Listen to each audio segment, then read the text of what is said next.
Ugh.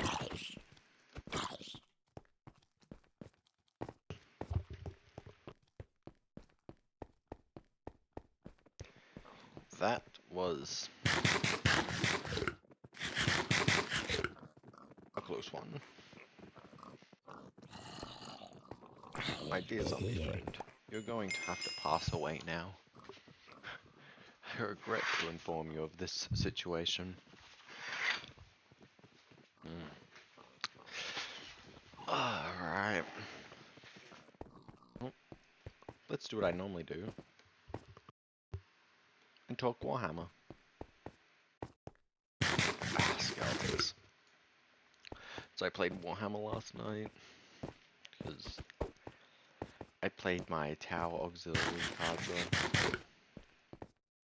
And this is my first time using actual Tower, not just Groot. And actual Tower hitting on 4s is so weird. I feel like they should hit on 3s, you know, considering how much of a shooting army they are. I get they're supposed to be guided, and guiding makes them hit on 3s. And you're supposed to be guiding everything.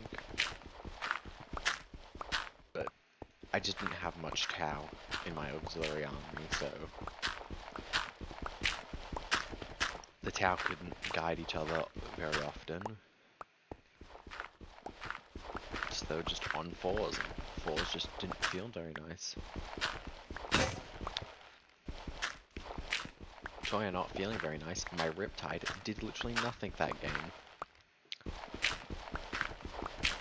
It didn't kill it didn't even wound a single model in... Not a single model was wounded by its shooting. It also didn't score any primary or secondary. All it did was soak up some attacks. And it's not like it was shot off the board turn 1, no, it was in for half the game before it died. I just missed all my attacks. And I had... my crew were doing all the objectives, and for primary and secondary. Damn, what a hit on that creeper.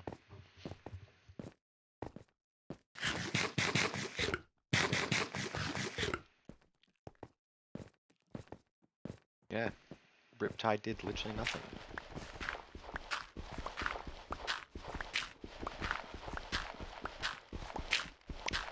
I was versing Tyranids. It was a relatively new player. He's been here a few weeks. But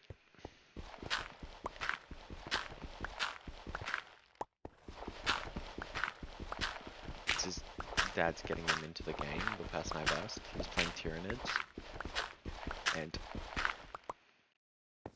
I had a pretty strong start, but again, my big tower killing nothing. So even though I was scoring a lot of points at the start, eventually he just started killing everything. And he then started scoring big points near the end of the game. And ended with a really long match. We went until the store's closing. I lost by 2 points. 2 points.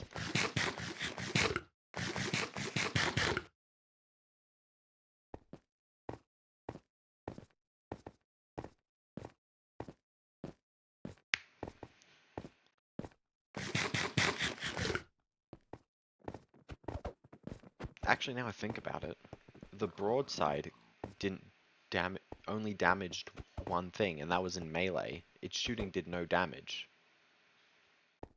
My broadside did nothing either. And it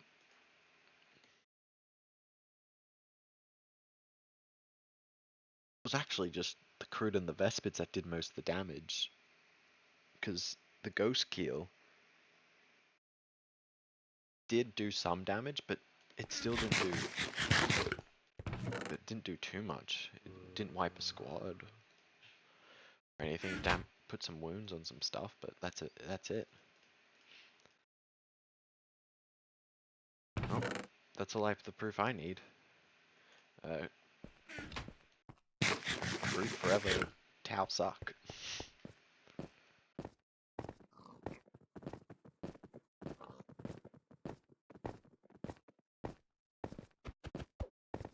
The guy versus last week was the table across. Or I should probably mention we had a very big beat today. A lot of people were in. Lots of tables. Yeah. But again, back to saying, the guy versus last week, he was on the table next to me, and after the games in the car park, we were just talking again, being to get along with him, talking so much that I came home at 11:35, and I still hadn't done my model of the day. Only having 35 minutes, except for I didn't actually have 35, not 35, only having 25 minutes, except for I didn't have 25 as I didn't start painting until 11:40, because I had other stuff to do when I got home. And I was like, what should I paint? I was like, oh god, what do I have time for? I don't think I've got 20 minutes. What can I paint in 20 minutes? And I saw it there. The teleport homer for the Terminators.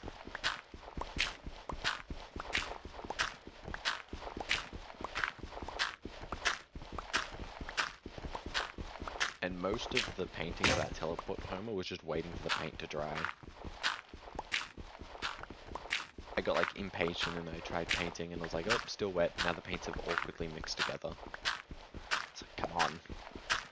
Why did I make it so watery? The black. Damn it.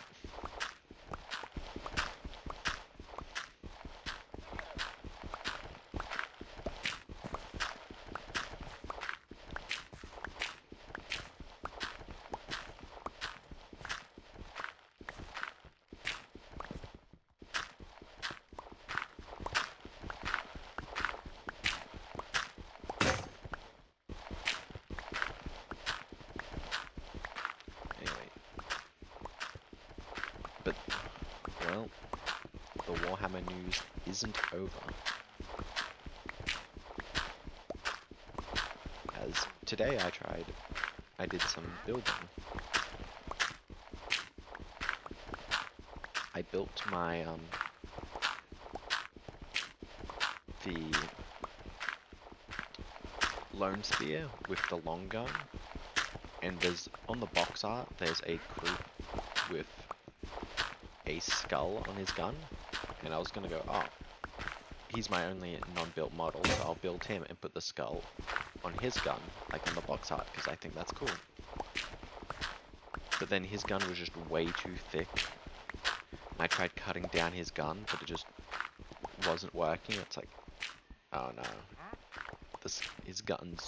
The long gun is just too thick for the skull. I need a regular group guy. A regular gun. So I had to... But I found some spare bits from my other lone spear, his gun, and I fixed up the tip of the long gun, so now I've just got a long gun. I think the spears are better, but I just wanted one of each anyway. If I really need to, we don't play in official tournaments, we proxy all the time, so I'll just proxy it as spears, probably. Even though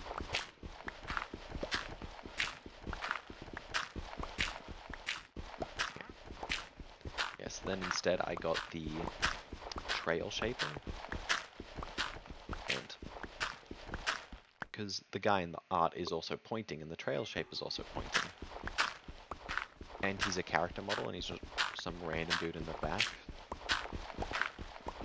So, yeah. I feel like this guy should be a character model. The skull on the gun. So I got my trail shaper. I snapped his gun in half, because his gun is open to be reloaded. So I put it back together very loosely. It didn't really go together very well. I'm worried it's probably going to break off. But I put it together, and then I put a skull on the end of his gun, trimmed it down a bit, and got rid of the spike to make it work a bit better. Yeah, now it's on. He's pointing and everything. So he's doing more than what the bone spear was doing. His bone spear wasn't pointing.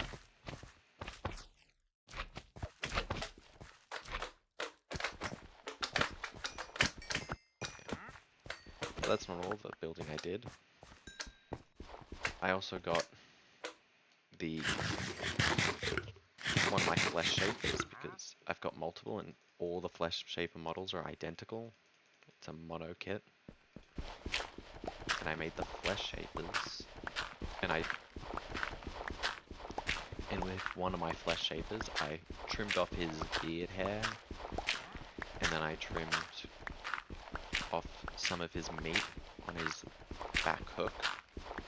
And I also, and I put a skull on his back hook and a skull on his front hook, because I've got the skull kit, why not use these skulls? And it works for the flesh shaper. He's all about the flesh, so probably the meat would make more sense, but anyway, I put skulls on him. I also put a skull in between the hook of his blade, and then there are two skulls I cut off, but I didn't end up putting in the model, so I just put them on his base, one on either side.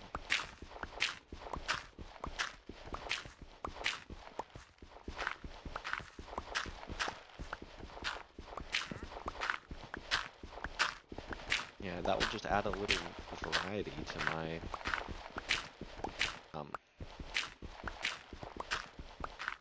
flesh shapers, because they're monoposed. And if I ever pick up a second trail shaper, now one of my trail shapers, I can just build it regular, and that'll make it different from my current one.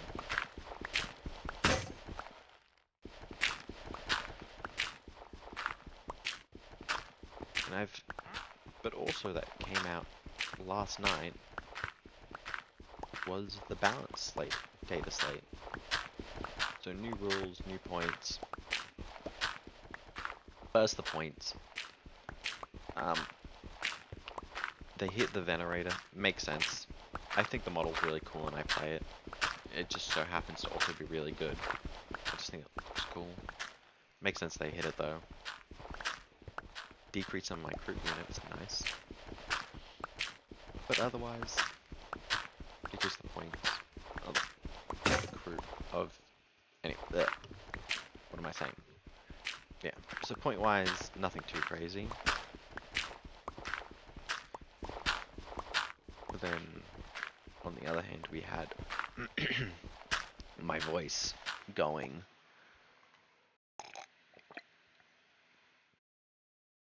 We had rule changes, and the rule changes didn't really affect me. Except the Votan one, changing how the army rule works, and nerfing the Oath Band attachment. It makes the Grotmist, changing the army rule makes the Grotmist attachment better. And that really helps, and I think this change is good overall, because it'll make all future detachments better as well. It's just something that feels kind of necessary, being able to put judgment counters at the start of the game. I think that's just a good change for the army and for when eventually they get more detachments. And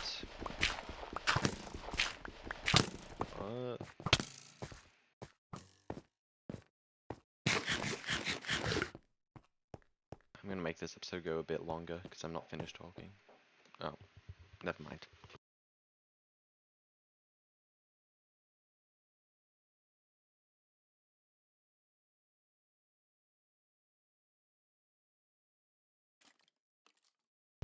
Alright, I'm back. Yeah, but yeah, but that buff would be a bit too strong to the army rule if they kept oath banned the index attachment the way it was. So they had to nerf it. It's a bit sad because I really like the index attachment, but I get it. I guess I will no longer get like 9 CP turn 1. Well, 6 CP, probably. You push that now I'll only get like 3 turn 1. Plus 3. Sad day. Sad day indeed. And the last thing they changed is they gave us new detachments. And announced that we're gonna get more detachments every 3 months. It's really cool.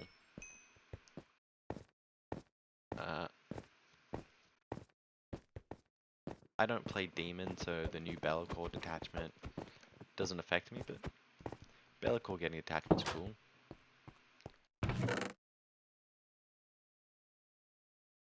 Allying Chaos Demons. Not Chaos Demons, Chaos Space Marines. They already are demons. And each type of demon gets a different buff.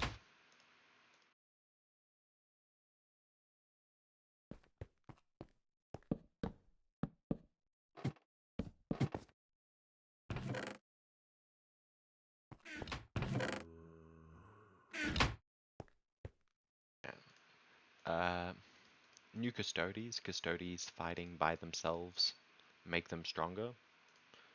It's pretty lore accurate. That's kind of how the Custodes work in the lore. They always fight by themselves.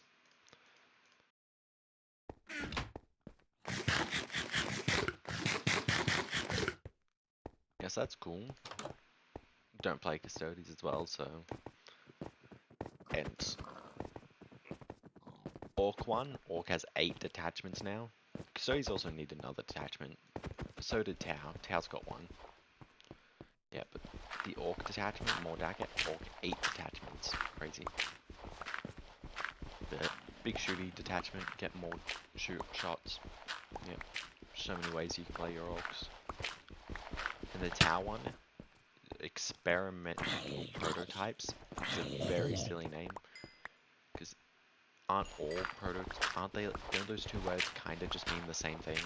Experimental prototype. Gives extra range to our guns, kind of interesting. It doesn't really, most of the guns already have really long range. Like the basic Tau gun, pulse gun is like 30-inch range.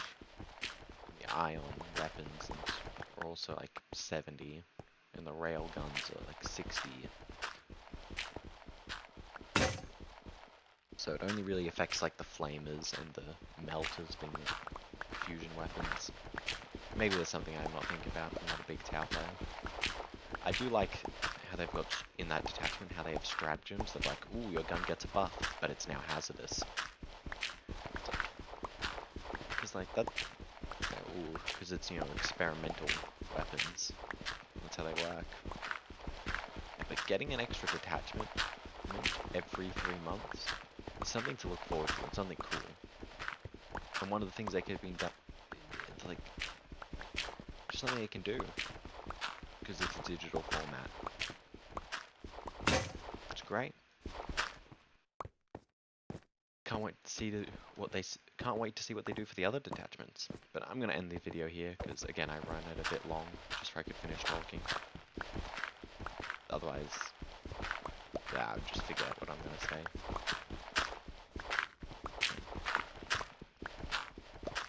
So, see you next time.